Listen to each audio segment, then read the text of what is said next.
أمري واحلل عقدة من لساني يفقهوا قولي سبحانك لا علم لنا إلا ما علمتنا إنك أنت العليم الحكيم ولا حول ولا قوة إلا بالله العلي العظيم أما بعد. Yang dimuliakan Tuan Pengerusi dan ahli-ahli jawatan kuasanya masjid ini, yang berbahagia tuan-tuan imam, tuan-tuan bilal, tuan-tuan guru, para ustaz, ustazah, pemimpin setempat, seterusnya tuan-tuan, puan-puan, hadirin hadirat, muslimin muslimat yang dirahmati Allah sekalian. Alhamdulillah, setinggi-tinggi pujian dan syukuran kita panjatkan kehadirat Allah Subhanahu wa taala. Dapat kita berkumpul pada malam ini di dalam masjid yang mulia ini, sama-sama kita membaca dari kitab yang ada di hadapan kita. Mudah-mudahan ini akan dapat membaiki akidah kita, membetulkannya, dan tidaklah akidah kita menjadi tersasar daripada kebenaran, dan dapat kita diterima oleh Allah sebagai hamba-hambanya, dan dapat kita keselamatan dan kebahagiaan dalam kehidupan di dunia dan juga kehidupan di akhirat.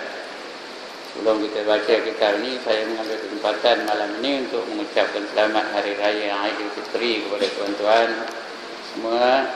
Minta maaf zahir dan batin, minta halal dan makan minum dan sebagainya.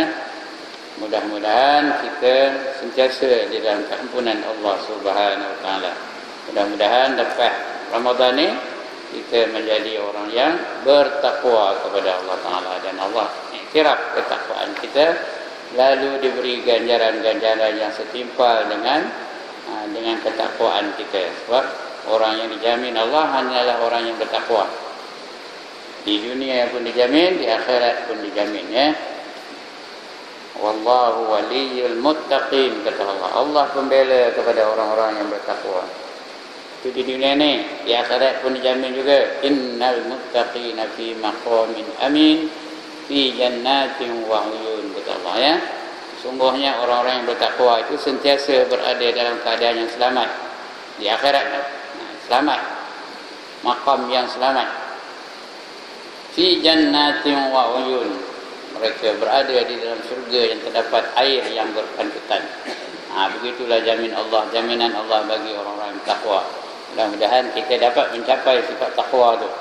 Kerana di bulan Ramadan dilatih kita dengan berbagai-bagai bentuk latihan supaya kita menjadi orang-orang yang bertakwa. Dilatih kita dengan banyak sembahyang. Orang banyak sembahyang tak ada lagi buat maksiat, kerana Allah jamin inna salata tanha 'anil fahsya'i wal munkar. Sesungguhnya sembahyang itu mencegah seseorang itu daripada berbuat kekejian dan kemungkaran. Kemudian dilatihnya kita banyak baca Quran. Orang baca Quran akan faham tentang apa yang terkandung dalam ajaran Islam, lalu dia melaksanakan Islam dalam hidupnya. Takwa lah tu. Di bulan Ramadan juga dilatih kita banyak berjaga malam. Dan di bulan Ramadan juga ada satu malam yang dapat pahala 1000 bulan. Tadi itu Imam dah bacakan ayatnya, ya. Lailatul Qadri khairum min alfi syahr. Lailatul Qadar itu atau malam Qadar itu lebih baik dari 1000 bulan.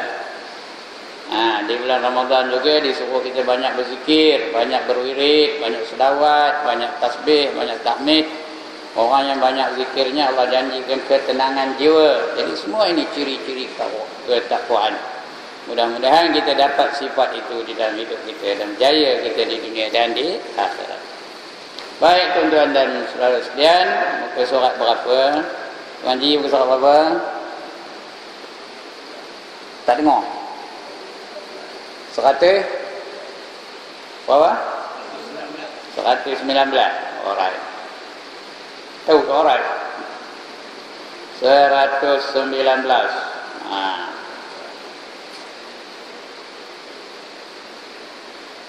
Alright.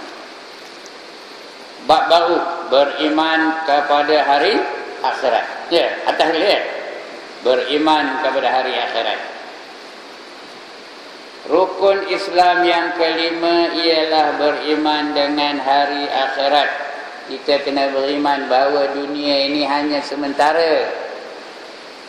Nanti bila kita kembali, kita akan pergi ke satu dunia yang lain, alam yang lain, namanya akhirat. Kita ni terpaksa melalui 5 alam. Pertama, kita berada di alam arwah, namanya roh-roh kita je ada. Itu namanya arwah. Alam arwah tu di syurga. Jadi maknanya roh kita ni dah pernah masuk syurga. Lalu dikumpulkan roh-roh kita tu, dan Allah bertanya, alastu birabbikum, apakah aku ni bukan Tuhan kamu?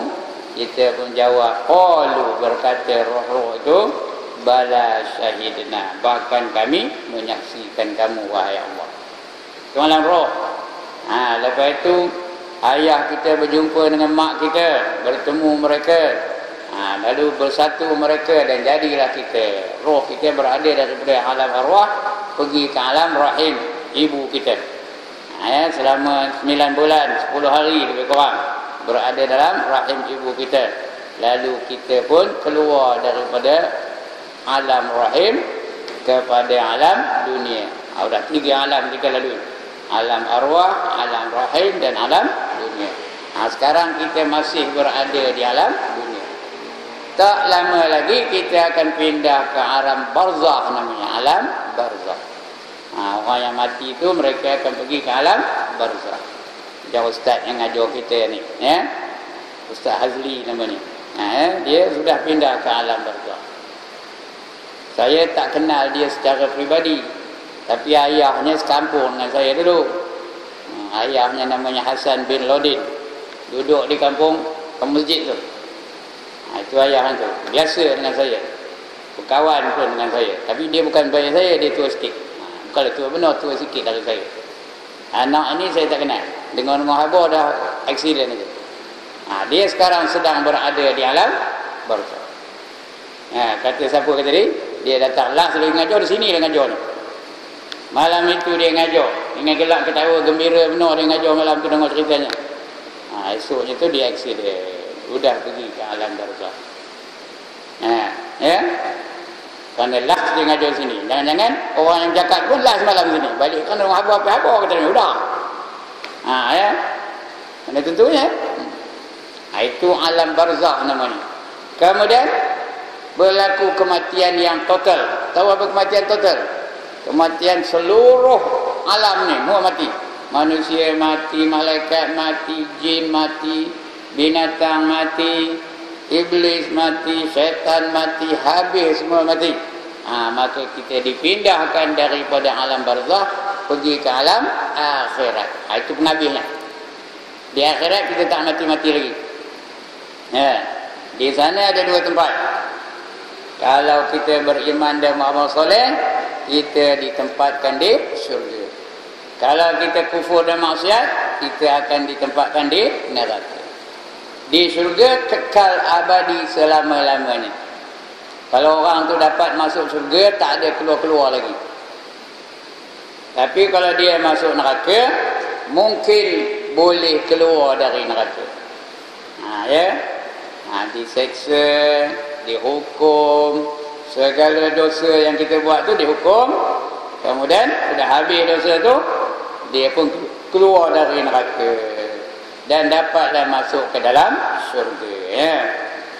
Tak ngapel lah ustaz, Ya ke ada orang kata tu, tak ngapel lah ustaz, masuk neraka dulu, lah-lahnya masuk juga syurga. Siapa? Siapa hendak apa bini ni? Angkat tangan. Tengok benar mana kau orang hendak ke neraka ni. Kita beria-ria benar malam ni nongok je tengok tok guru ngajar apa pasal? Pasal jangan masuk neraka lah tu. Beria dalam hujan datang supaya kita layak untuk masuk ke dalam syurga dan tidak dimasukkan ke dalam neraka. Itu semua berlaku di akhirat. Di akhirat tu bila kita mati esok akan dibangkitkan. Sudah dibangkitkan, kita akan pergi ke satu alam namanya mahsyar. Di sana berlaku penghisaban. Dihisap, dicek apa yang telah kita buat dalam dunia ni. Kalau baik dibalas dengan kebaikan, kalau jahat dibalas dengan kejahatan. Faman ya'mal misqala dzarratin khairan yarah wa man ya'mal misqala dzarratin syarran yarah. Barang siapa membuat kebajikan walaupun sebesar zarah akan diperlihatkan kepadanya.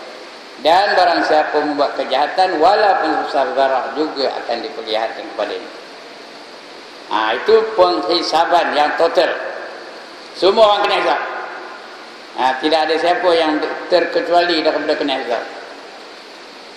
Kemudian timbangan, ada kati esok di sana, ada dacing. Kalau berat pahala, layaklah dia masuk ke dalam syurga. Kalau berat dosa, masuk neraka dulu. Kemudian terpaksa meniti siratal mustaqim.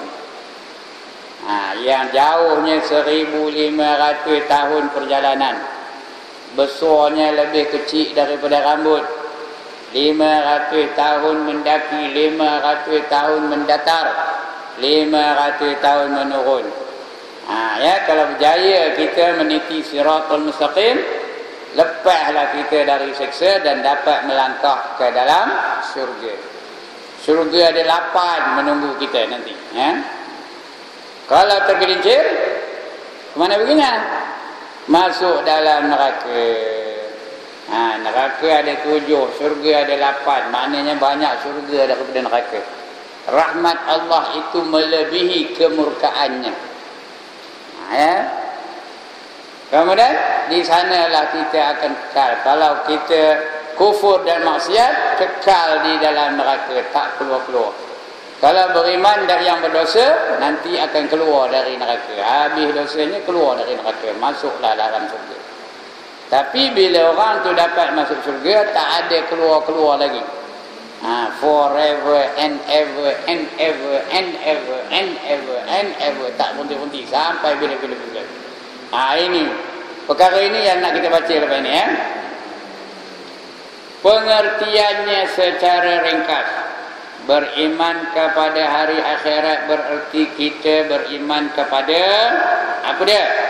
Yang pertama, apa yang dicerita oleh Allah Ta'ala di dalam Al-Quran. Bila sebut akhirat tu, ikut apa yang dicerita Allah dalam Quran. Iaitu tanda orang bertakwa tu apa? Allazina yu'minuna bil ghaib wa yuqimuna as-salata wa yu'tuna az-zakah. Lagi?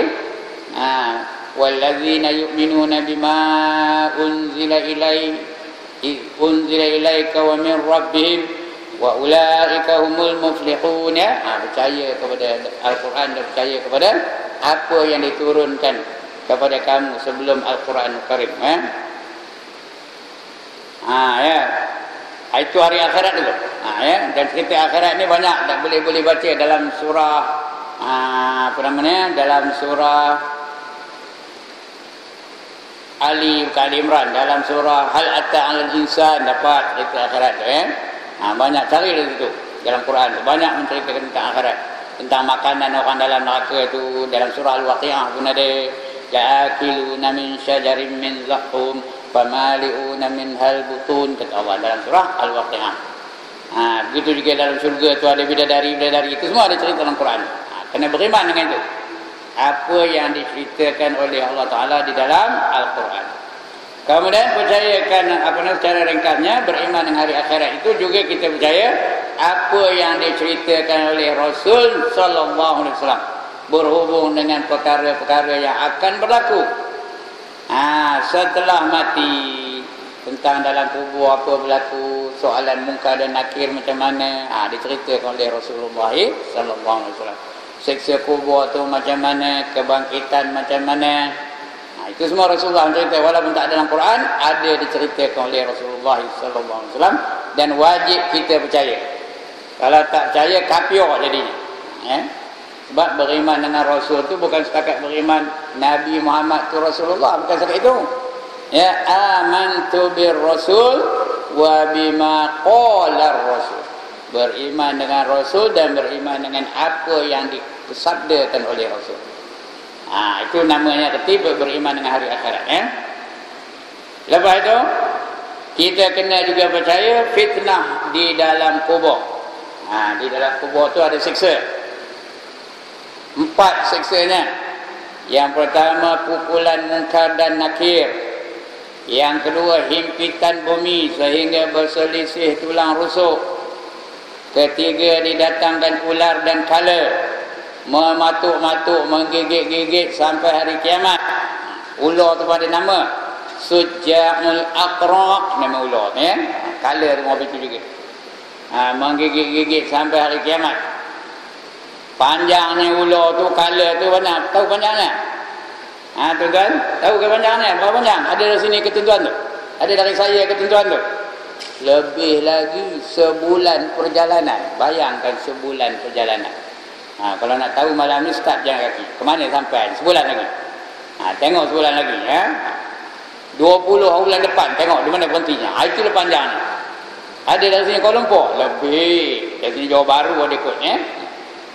Itu panjangnya. Itu seksa yang ketiga.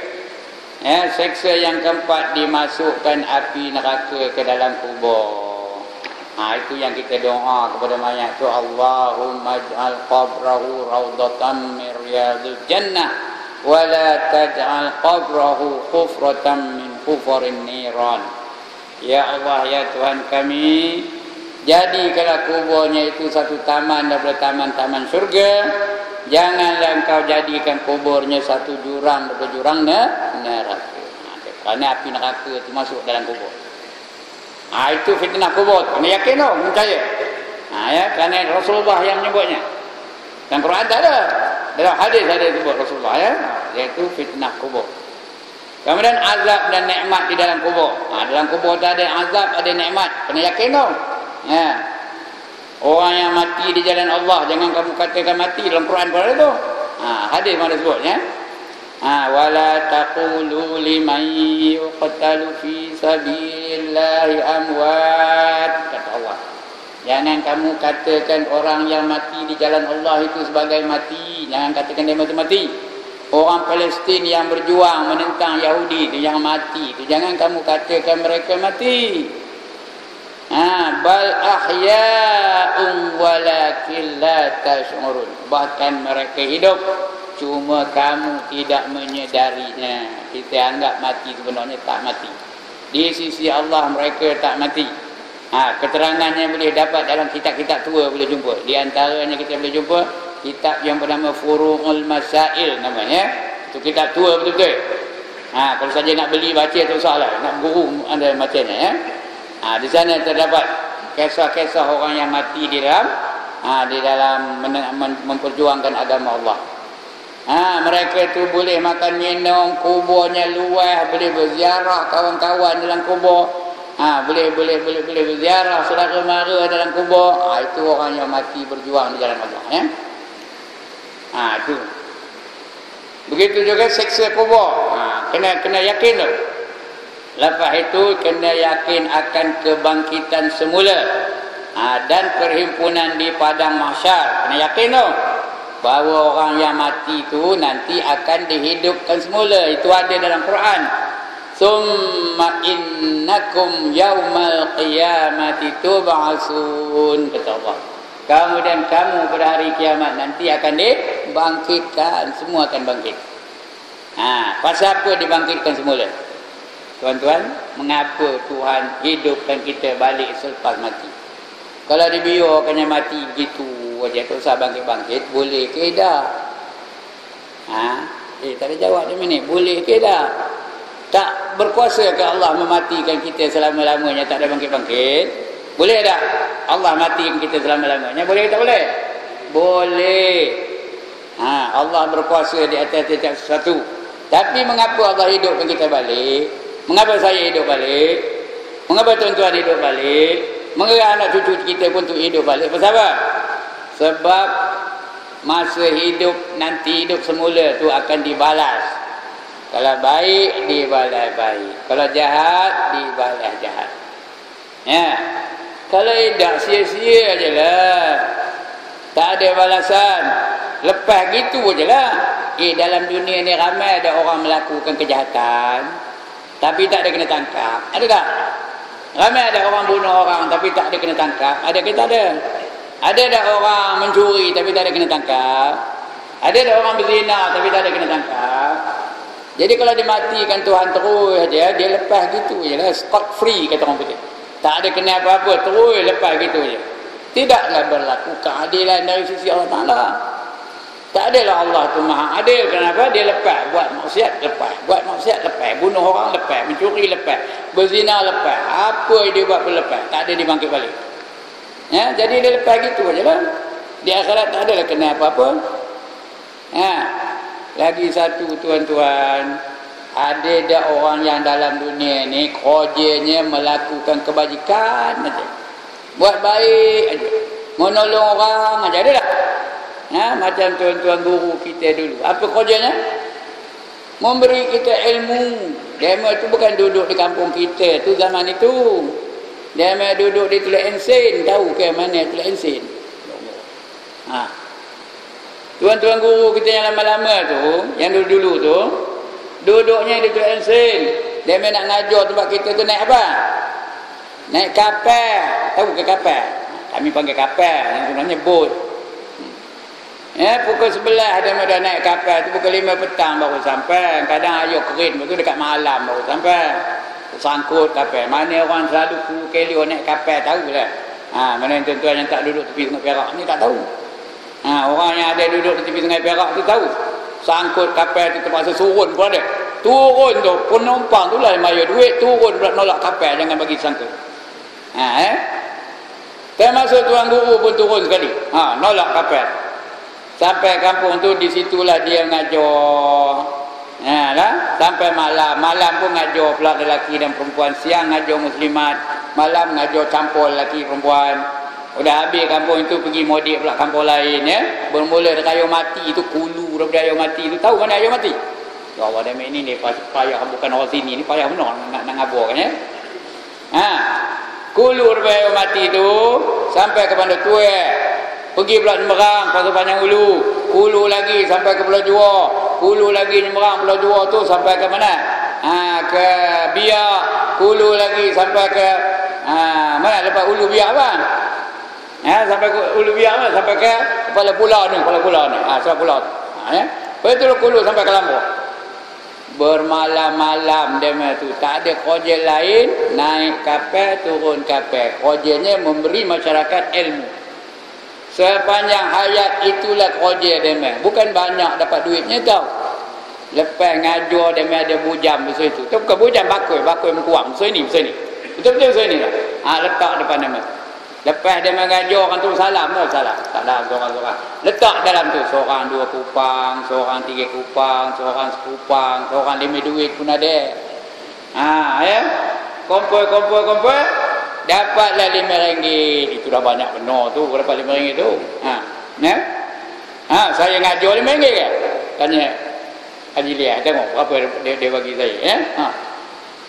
Tuan guru dulu dapat RM5, RM4 semalam ngajar. Betul pergi kampung lain dapat RM5 lagi, dapat RM4 lagi. Begitulah kehidupan mereka. Sudah sampai 15 hari sebelah hulu ni baru balik dia ke rumah dia. Ha, ya? Balik ke rumah dia, tidurlah 2 malam 3 malam di rumahnya. Lepas tu ngelio pula. Tahu kan demi apa ngelio? Ha? Daripada Teluk Ensin tu ngelio pula. Pergi Sungai Jawi, pergi Teluk Buluh, pergi mana-mana lah. Ha, belah helio tu 4-15 hari lagi. Betul Kulu balik, tidur rumah dia 2 malam. Betul Mulu kampung kita. Itulah kerja mereka seumur hidup. Ha, orang-orang seperti Haji Sulaiman Pagar namanya. Ada kau pernah dengar nama ni? Tuan Haji Hasan. Ha, ya? Ha, mereka itu ngajar je masyarakat sampai mereka meninggal dunia. Tapi tak ada dapat pun tokoh Ma'al Hijrah ke, tokoh Maulidur Rasul ke. Ha? Ha, sekarang ni imam pun ada lawan. Masa dulu mana ada lawan, tuan guru tak ada lawan. Ha, tapi Allah hidupkan mereka semula setelah mati. Ha, masa itulah Allah balas. Mereka akan dapat pangkat-pangkat di akhirat seperti al-muflihun, al-faizun, al-muttaqin, as-siddiqin, al-muqarrabin. Itu nama pangkat-pangkat di akhirat. Ha, ya. Ha. Sebab itu dihidupkan balik. Sebab Allah kata allazi khalaqal mauta wal hayata liyabluwakum. Liyabluwakum ayyukum ahsanu amala. Dia yang menghidupkan dan yang mematikan kamu untuk menguji siapa di kalangan kamu yang baik amalannya.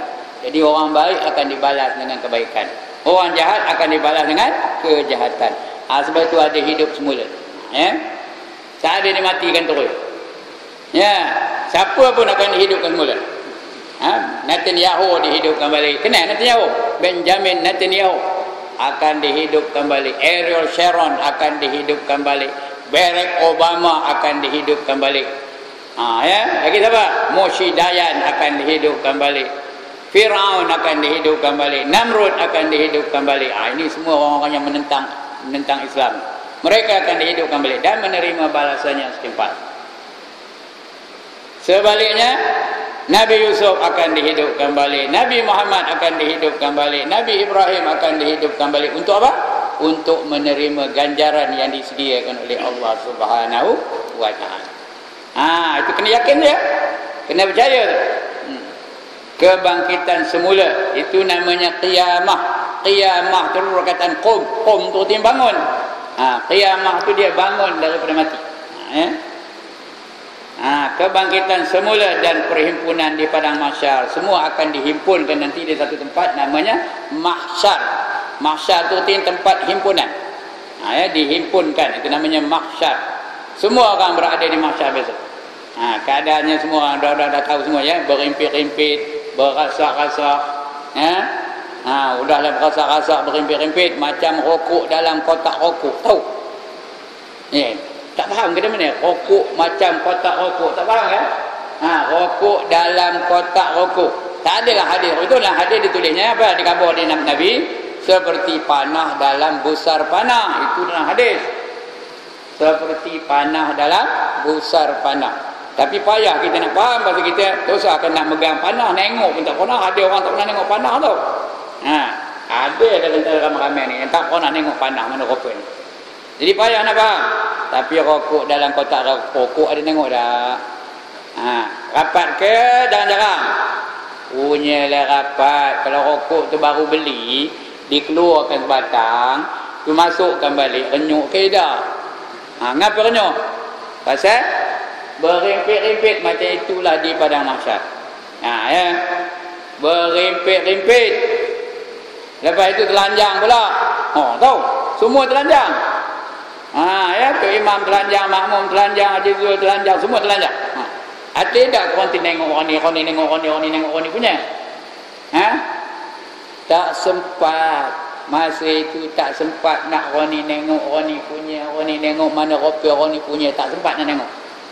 Lagipun masa itu gelap, bukannya ada cahaya. Matahari ada, tapi tak ada cahaya, yang ada bahangnya ada. Bahangnya dia sejengkal dari kepala. Bahangnya ada, cahayanya tak ada. Jadi gelap ke terang? Gelap, langsung tak nampak apa. Ya. Peluh ada orang hak kaki, ada orang hak lutut, ada orang hak peha, ada orang hak pinggang, ada orang hak dada, ada orang yang apa kepala pun ada. Itu peluhnya. Peluh tu pun kerana air naik, kerana peluh daripada terlalu panas. Ikut ibadah masing-masing. Kecuali orang-orang yang dapat satu jenis naungan, namanya apa? Arash. Naungan arash. Itu relax je kan. Itu keadaan di padang mahsyar namanya. Di mahsyar tu akan berlaku yang pertama, masing-masing semua orang akan berdiri di hadapan Allah Subhanahu wa Ta'ala. Yauma yaqumun nasu li rabbil alamin. Pada hari itu semua orang berdiri di hadapan Allah seru sekalian alam. Kemudian akan berlaku hisab.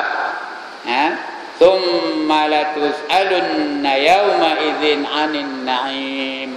Kemudian kamu semua akan ditanya. Akan ditanya tentang apa saja nikmat yang kamu terima dalam dunia ni. Akan ditanya Allah. Itu namanya hisab. Tapi ada orang hisab yang ringan, ada orang hisab yang bersangatan. Dia bagi sebelum dia hisab tu, dia bagi kitab amal kita. Keputusan kitab amal kita tu. Berjaya tak berjaya, Ya, bergantung kepada cara kita menerima kitab. Kata kalau kita menerima dengan tangan kanan, itu tanda berjaya. Fa amma man utiya kitabahu bi yaminih fa sawfa yuhasabu hisaban yasira wa yanqalibu ila ahli masrura. Kata Allah dalam Quran, ya. Barang siapa menerima kitabnya dengan tangan kanannya, maka dia dihisab dengan hisab yang ringan, dan dia kembali kepada keluarganya dengan rasa gembira. Atau dia boleh dia menerima kitabnya dengan tangan kirinya. Wa ashabus shimal ma ashabus shimal fi samumin wa hamimin wa zillim min yahmumin la baridin wa la karim. Dan golongan kiri, siapa itu golongan kiri? Mereka itu berada dalam neraka yang terdapat asap yang panas, udara yang panas-panas, tiada kesejukan dan tiada keselesaan bagi mereka. Jadi siapa nak? Siapa nak jadi golongan kiri? Ngambil kitab dengan tangan kiri.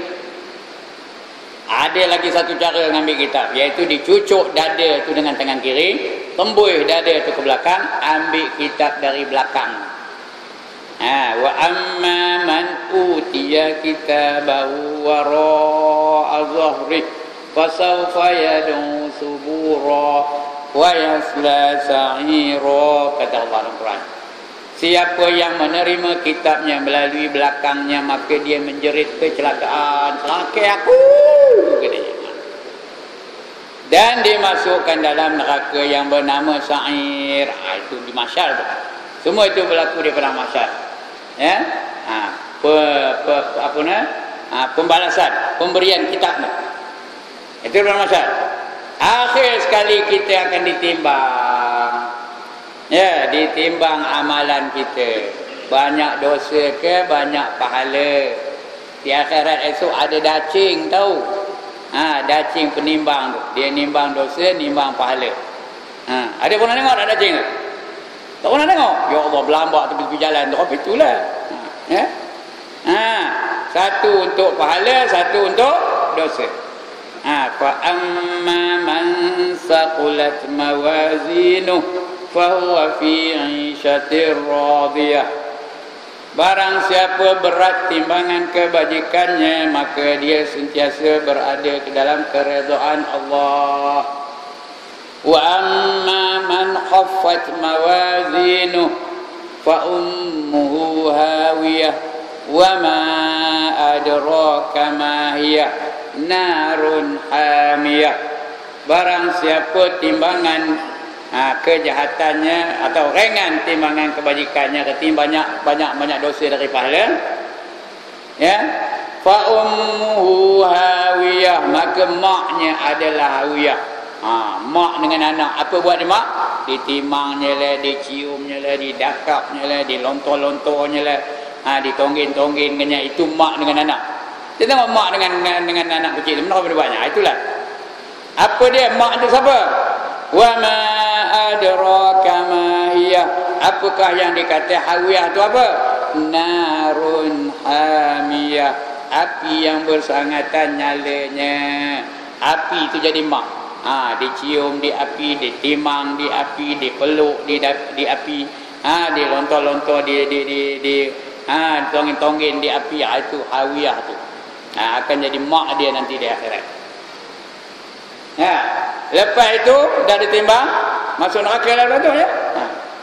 Lepas itu terpaksa meniti siratal mustaqim pula.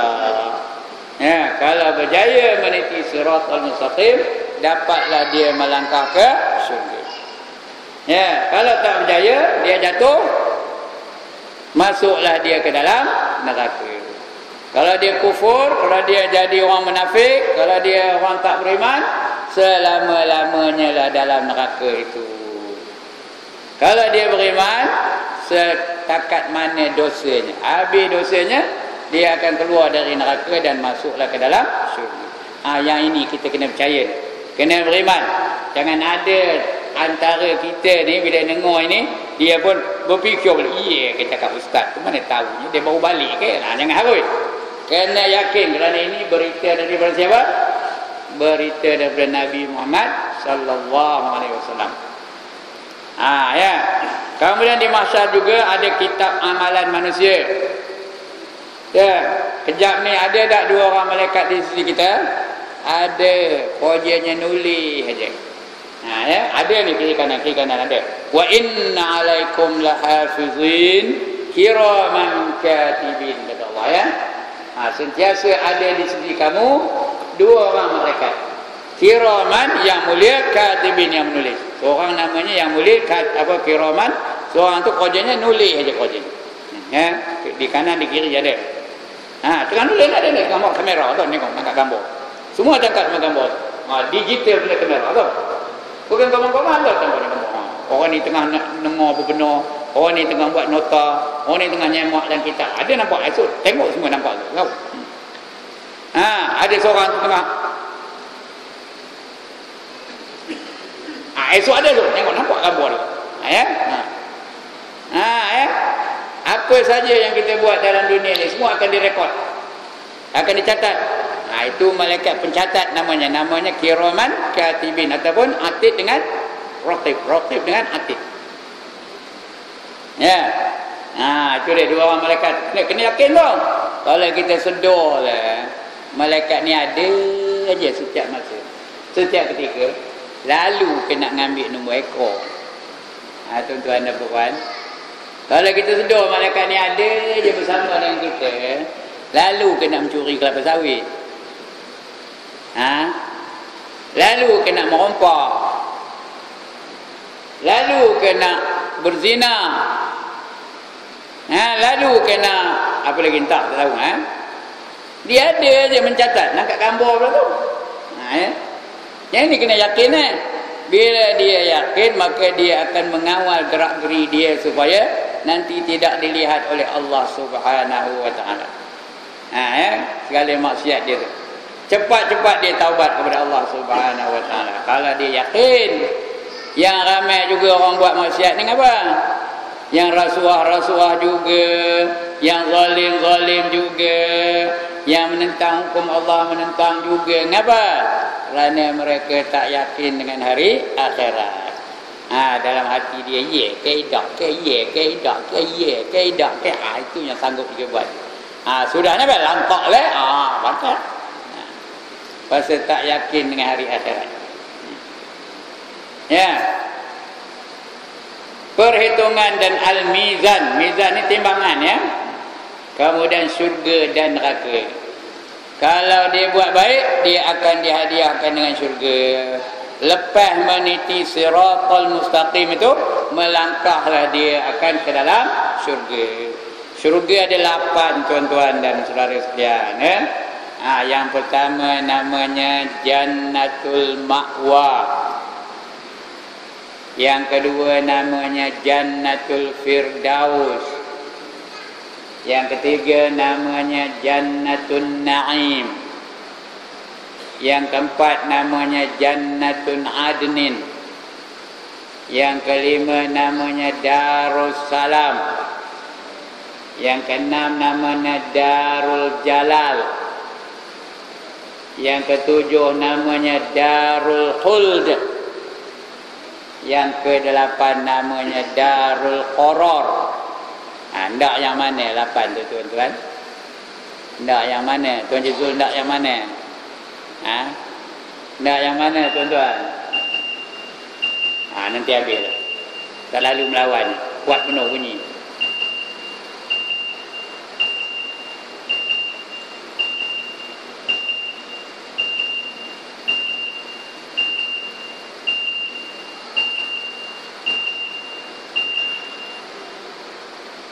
Ndak yang mana? 8 tu? Ya Allah demen. Ndak yang mana? Ndak semua lah. Semuanya hebat-hebat belaka. Lazat belaka, sempurna belaka, nikmat belaka. Tak ada yang luat-luat, tak ada yang keji-keji, tak ada yang busuk-busuk. Semuanya istimewa belaka. Itu syurga. Ya. Dalam syurga tu kenderaannya hebat, mahligannya hebat, pakaiannya hebat, makanannya hebat, semuanya hebat-hebat belaka di syurga. Makanan di syurga tu bukan macam makanan dunia. Namanya serupa. Di dunia ni ada royan, di syurga ada tak royan? Ada ke tak ada? Ada. Tapi royannya tak ada pula mangkuk-mangkuk. Tak ada pula busuk-busuk, tak ada pula berulat-berulat, tak ada pula bonyok, tekan je isi, tahu. Tak ada macam musang king tu pula paling hebat ya. Tapi di syurga so lagi lazat daripada musang king, tahu. Bijinya kecil aja, isinya tekan dalam. Agak ni lah. Saya main teka-teka aja, bukan pernah tengok pun. Sebab nikmat dalam dunia ni siapa ada pernah tengok? A'dadtu li'ibadi, kata Allah dalam hadis qudsi, aku sediakan untuk hamba-hambaku fiha, di dalam syurga tu, ma la ainur ra'at, sesuatu yang tak pernah dilihat oleh mata, wala udhunun sami'at, dan sesuatu yang tak pernah terdengar oleh telinga, wala khatara ala qalbi bashar, dan sesuatu yang tak pernah terlintas dalam hati. Itu dia nikmat syurga tu. Tak pernah nengok, tak pernah dengar, tak pernah terlintas di hati. Pokok-pokok di syurga tu ada serunai, tergantung aja serunai. Siapa niupnya? Siapa niupnya? Bila angin bertiup, angin tu niup serunai tu. Bila ditiup angin serunai tu berbunyi, mengeluarkan bunyi yang lagi merdu daripada tiupan saksofon. Sahabat?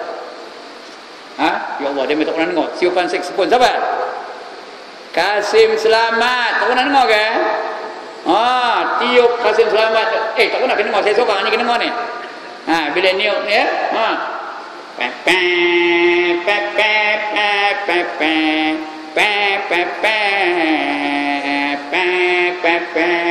Tak pernah dengar ke? Orang dulu dia pernah dengar ke? Begitu hebatnya tiupannya ya. Lebih hebat daripada tiupan Kasim Selamat. Kasim Selamat bila dia niup je tengok tu, nonggin Tengku Zaleha dengar ni. Esok bukan saja Tengku Zaleha, semua orang nonggin dengar ni kan? Angin aja meniup serunai tu. Tak usah serunai, daun bergeseran tu. Daun tu bergeser antara satu sama lain. Di syurga ni ya, bergeseran daun-daun itu mengeluarkan bunyi yang lebih hebat daripada gesikan biola. Sahabat? Hamzah Dolmat. Ada pernah tengok Hamzah Dolmat gesik biola? Punya lah hebat ya. Begitulah syurga. Pakaiannya tahu semua orang ni dalam syurga tu, dia pakai 70 lapis pakaiannya. Dalam dunia ni kalau 3 lapis pun gila kata orang. Di syurga tu 70 lapis pakaiannya. Ya. Nak berjalan ada sayap. Tiap-tiap orang ada sayap dalam syurga. Boleh terbang. Nak ke mana dia boleh terbang. Sayap tu boleh menerbangkan dia. Makanannya pula, selera orang dalam syurga tu makanannya macam selera 100 orang. Satu orang makan macam 100 orang makan selera ni. Itu dia. Tak ada pula termengah-mengah lepas tu tak ada. Elok aja. Ya. Tuan-tuan, kalau saya dapat masuk syurga dah, berapa umur saya? Berapa? 33. Betul? Kerana 33 itu pemuncak ketampanan manusia lelaki. Kalau perempuan 17, 18 umurnya. Yang best tu tak ada tua-tua. Tahun ini umur 33, tahun depan 33 lagi, tahun depan lagi 33 lagi, lagi 1 tahun 33 lagi, lagi 1 tahun 33 lagi. Tak ada tua-tua sepanjang hayat. Tak ada hayat pun ya, bukan ada mati pun. Hayatnya ada hidup, ada mati, ini tak ada. Sepanjang masa umurnya 33 tahun saja. Ya. Kalau perempuan 17 tahun atau 18 tahun. Itu kemuncak kejelitaan seorang wanita. Ya. Yang hebatnya tu sentiasa bikir. Tahu bikir? Malas ngerti. Nak tahu-tahu dah. Ya, bidadari tu hebat. Tetapi nikmat yang paling besar bukannya nikmat bidadari, bukannya nikmat perkahwinan, ya, bukan nikmat percampuran antara lelaki dan perempuan. Nikmat yang paling besar ialah dapat melihat wajah Tuhannya. Ya, itu nikmat yang paling besar. Ya. Masa itu berseri-seri muka mereka. Wujuhun yauma idzin nadhirah ila rabbiha nadhirah. Pada hari itu muka mereka berseri-seri dan kepada Tuhan mereka dapat menelik. Bukan nengok aja, menelik. Ya, ada beza antara nengok dengan nelik. Nelik tu artinya apa? Tengok betul. Macam itulah. Nanti insya-Allah dalam masa yang akan datang kita akan baca bab melihat wajah Allah. Malam ni dia punya news saja dulu. Tahu news? Dia punya trailer aja dulu. Pengenalan awal, ya. Itu di antara nikmat syurga tu. Neraka pula macam mana? Api neraka tu kalau dibanding